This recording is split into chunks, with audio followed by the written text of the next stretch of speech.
Hello, my name is Courtney Helm, and I'm a librarian here at John Vaughn Library. A fun fact about me is that I'm an NSU alum, so not only have I used the library as a faculty member, but I've also used it as a student myself. So we are going to go ahead and I have a presentation, and I will go ahead and share my screen with you guys, and we will get started.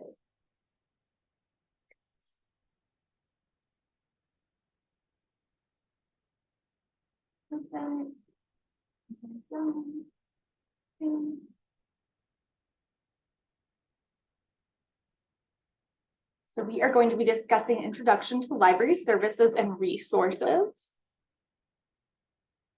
And the two key topics we'll cover for this presentation are features of the library, which includes study rooms, subject guides, how to locate books in the library, and using interlibrary loan.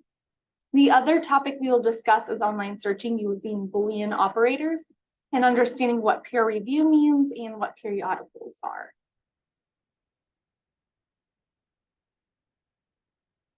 First, let's look at a layout of the library. We have 3 floors. The first floor allows for moderate speaking volume, so it's good for hanging out in between classes or collaboration projects. It houses computers, computer labs, and classrooms, and our reference collection. We also have a student lounge near the computer lab and international office, which has vending machines and booths. There are also scanners, printers, and copiers available for students to use. The second floor allows low speaking or whispering voice. It also has computers and printers. Additionally, this floor includes a writing center, physical periodicals collection, and our youth collection. We also have our curriculum materials collection, which are textbooks and other curriculum that Oklahoma State schools have in their classrooms. This is for our education majors to use as reference for lesson plans. Last, our third floor requires absolute quiet and therefore restricts talking. This helps accommodate students who need to eliminate distractions. Not only is there no talking to prevent auditory distraction, but we also have learning pods that have wall-like barriers to help eliminate visual distraction. Additionally, we have study rooms for group study, which I will show you how to book in just a moment, and our main collection is located on the 3rd floor as well. If you have ever been to the library, you may have noticed that there are weird letters on the side of the bookshelves and wondered what these mean. This is called Library of Congress, and it is how libraries organize books. If you have ever been to a public library, they use Dewey Decimal System. The Library of Congress is the university version of this. So how does it work? Each subject is given a letter and subcategories are given combination letters. For example, literature is given P, with PR being for British literature and PS being for American literature. Library of Congress goes in alphabetical order, then numerical, then alphabetical, then numerical. I provide a visual example in this slide to help you better understand this. You do not have to memorize Library of Congress. It is not expected of you, and librarians are more than happy to help. However, it is a good idea to familiarize yourself with your intended major so you know where it is located. Next, we will talk about LibGuides. LibGuides are basically a cheat sheet for research needs based off subject area. It is a guide which organizes various types of sources and information to assist researchers in their endeavors. They are traditionally organized by subject. However, we do have some that are for specific classes. In fact, University Strategies has a LibGuide. They have various names, including subject guides, resource guides, and research guides, but all are universally the same. If you look at the visual on this slide, you are given an example of a LibGuide over poetry. You can tell it is poetry because the title of the LibGuide is on the top left. Then there are tabs labeled by source type and other topics. Each librarian at NSU is given subjects that they assist researchers in. On the right, you can see Sophia Beverly Threat is the library coordinator for English literature, among other subjects, and it includes how to contact her. LibGuides are structured quite nicely to better assist students find the information and sources they need. Interlibrary loan is a fantastic feature that gives students much more broad access to materials. If NSU doesn't have it, you can request it from partnering libraries, including OU and OSU, but also national universities as well. And you can have it sent to NSU. I show you in this slide a visual for what an item will look like if it is not available at NSU versus if it is available at NSU. If it is available at NSU, it will have a green check mark and say available. It will also include the collection it is part of, so you can see this is the main collection, and the call number for Library of Congress. For our example, the book is available on our main collection and can be found under LC 212.4 C48. You can see that there. The 2020 means it was published in 2020. How do we place a hold for items that aren't available at NSU? Click on the title, not view all. So you won't click here, you'll click right here. This will open the book record to give you more information on the item, such as author, published year, summary, and more. On the far right, there should be a green button that says request item through interlibrary loan. You will click that and it will prompt you to log in. Your login should be a regular login that you would use for GoNSU and email. Once logged in, you can make preference to how you would like to be notified when your item arrives at NSU. Once notified that it has arrived, you may pick up your item at the south desk, which is the entrance facing Seminary Hall, not facing the suites. By telling a librarian, and you can tell a librarian that you are here for an interlibrary loan and provide your name, and they will check out the item to you. Course reserves are another neat feature that NSU offers to assist students in the learning experience. It is technology, high or low, to assist in student learning. These might include textbooks, iPads, headphones, digital cameras, computer mouse, rulers, and various types of calculators. We also provide anatomy figures to give anatomy students hands-on visual of different body parts. Students may book a study room by going to the library's homepage and choosing the study rooms icon. There are study room spaces for both Broken Arrow and Tahlequah campuses, so you will want to make sure you are looking at availability for the correct campus. Green means it is available, while red means it is already booked by another student. Moving on to online searching. When searching, we will use keywords or phrases rather than full sentences. We will tie these keywords or phrases together by what is called Boolean operators. There are 3 Boolean operators, and these are and, or, and not. These are used to widen or narrow your search depending on your needs. You can also use limiters to narrow your search. These provide specific qualifications for resources and might include peer-reviewed, published year, full text only, or type of resource such as article, book, or photograph. Databases can be categorized into 2 areas, subject-based and general subject. I recommend using databases that cover your intended subject area, then secondary subject area, if applicable, then general subject databases. For example, in a minute, I will show you how to search for a topic discussing technology use in K-12 classrooms. The primary subject area would be education, while secondary would be computer science. Both subjects cover this topic. Another recommendation, depending on your topic, you may want to make sure you are using updated resources. Some disciplines, such as technology and science, are ever-changing, and thus your sources should reflect this. You may use limiters to help specify how recent you would like your articles. So I kind of already mentioned this on the previous slide, but we will cover the search strategy process a little more in depth. First, you'll look at your topic statement and then come up with a search strategy. You'll choose keywords or phrases and then tie these together using Boolean operators. If your keywords aren't getting any results, you may need to find alternative words that are related, broad, or narrow. Related would be synonyms. Broad would be generic names such as tablet or smartphone, and narrow would be name brand specific. So iPhone, iPad, Kindle, Android. And then we've kind of already mentioned limiters and databases. So let's go ahead and apply our search strategy. So this is the NSU library homepage.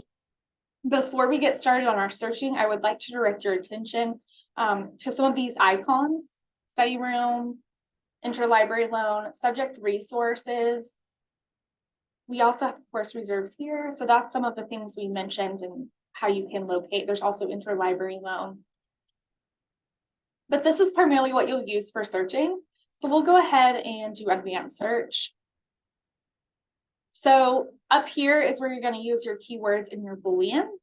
You can search by different parts. Usually I do keyword, but you can also narrow it. On the right, you can choose what databases you want to use. And so top is kind of more general studies, comprehensive, and then it is by subject area, so like education. So, and then search tools, which are basically our limiters. So publication year, we may want to only do Northeastern State University. We may not have time to request stuff from out of state. Peer reviewed, which we will discuss in just a moment what that is. But let's go ahead and start our searching. So I'm going to do technology use in education. Let's try that. And then I can also do, and K through 12. Now I don't necessarily need it to be in the title, so I'm going to go ahead and do keyword. And then we're also going to do not, because we don't want it to be early childhood, which is preschool. And we also don't want higher education.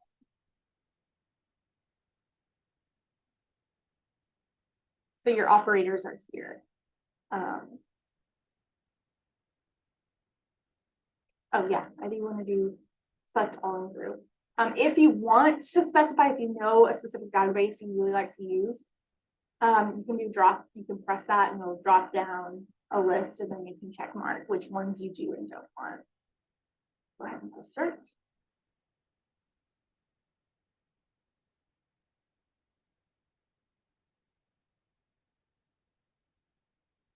So I do want to direct your attention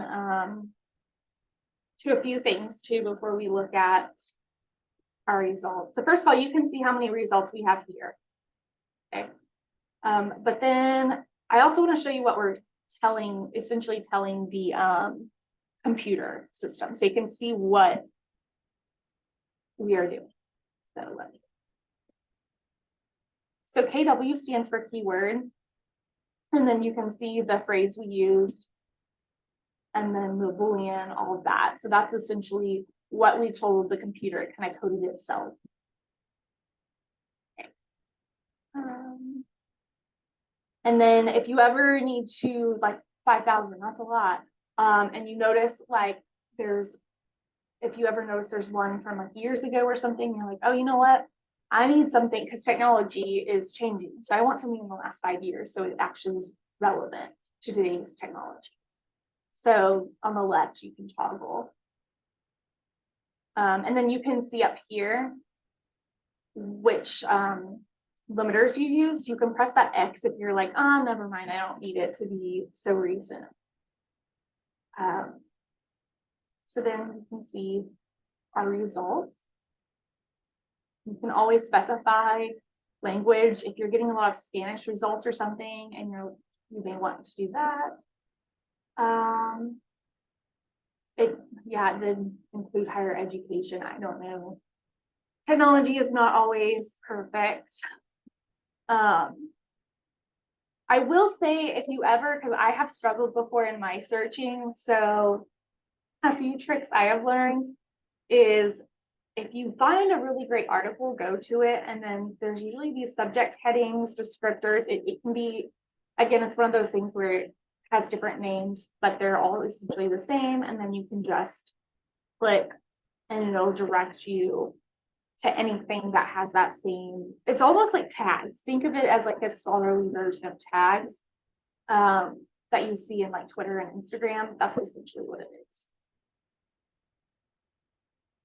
Another recommendation, if you are stuck, is if you find a really good article, do full text.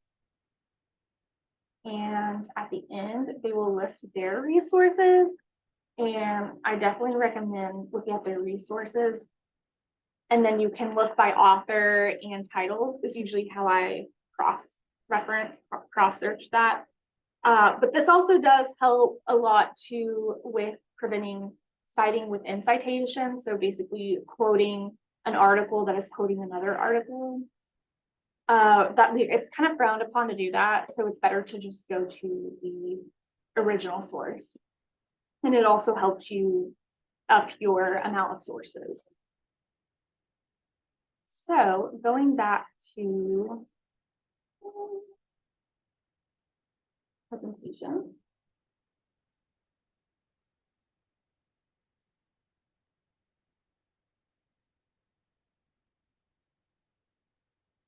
Okay.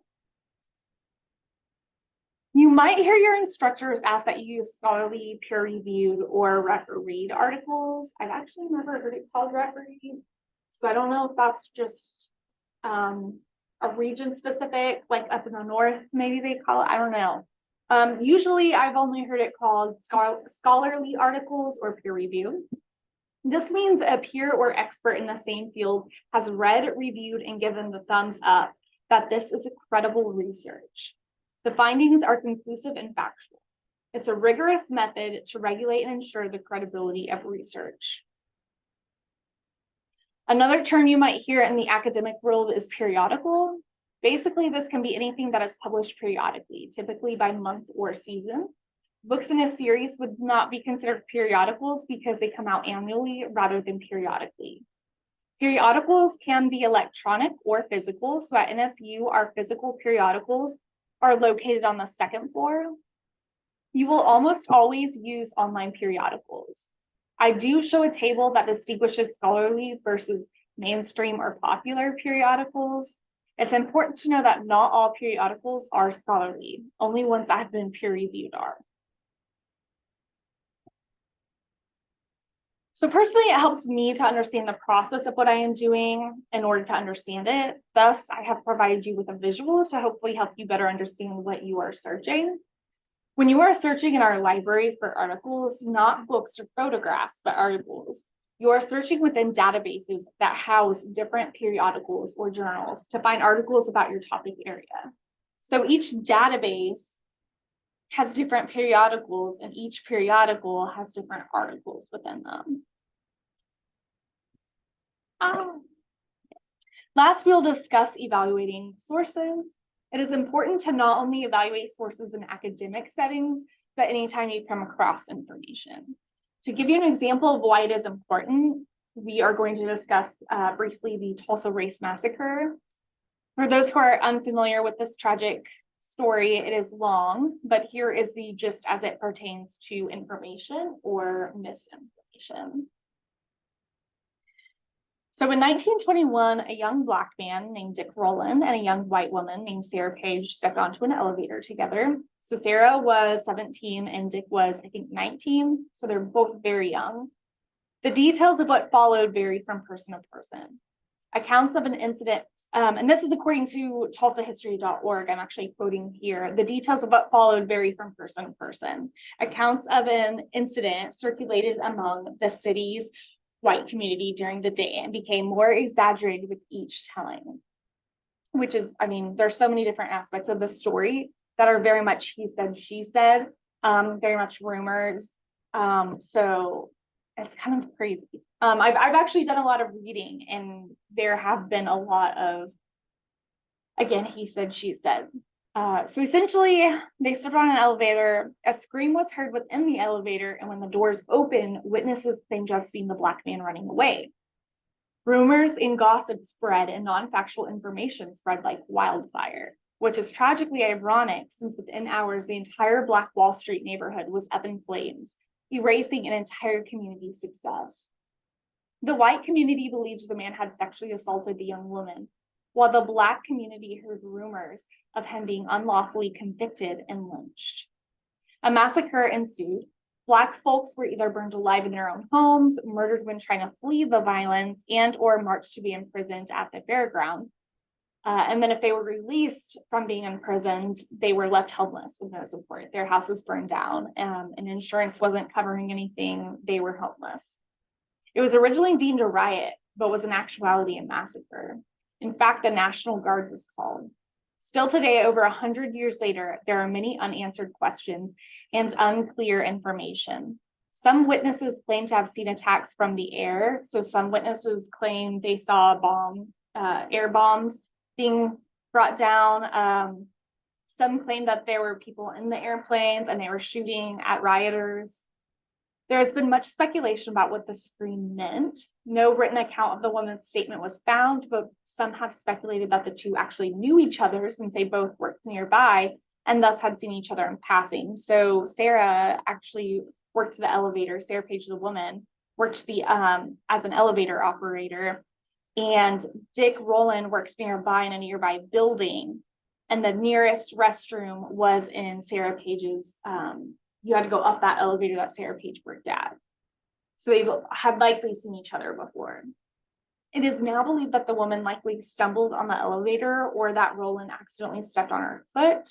Charges against Rowland were dropped, and some claim he was the safest Black man in town over the course of the event because he was imprisoned.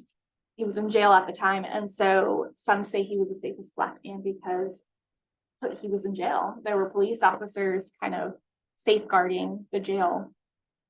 You might be thinking the story is over 100 years old and thus not relevant, but the events during the pandemic have shown that to be inaccurate. Black Lives Matter riots also had misinformation spreading on social media like a fake news wildfire. Misinformation is still prevalent more than ever today. The point being, you should evaluate sources on social media and the news and anywhere else you find information. This is especially true because as technology becomes more and more advanced, it is easier to misconstrue things, to edit things out, to only show one perspective. So it's very important that you really evaluate sources. So how do we evaluate sources? It might help to do the CRAT test, which yes, it sounds silly, but it is easy to remember. Okay, so currency, relevance, authority, accuracy, and purpose make up the test. It also might help to remember it as the W's. When was it published? What does the source say? Who is releasing the information? Do they have an agenda? Do they have credibility? Where does the information come from? Does it come from an organization or an individual? Why was the information released? Is it to inform, teach, sell, persuade? Is it fact, opinion, or propaganda? So another example about evaluating information is my own experience reading a book that claimed to be about inside the mind of a US president.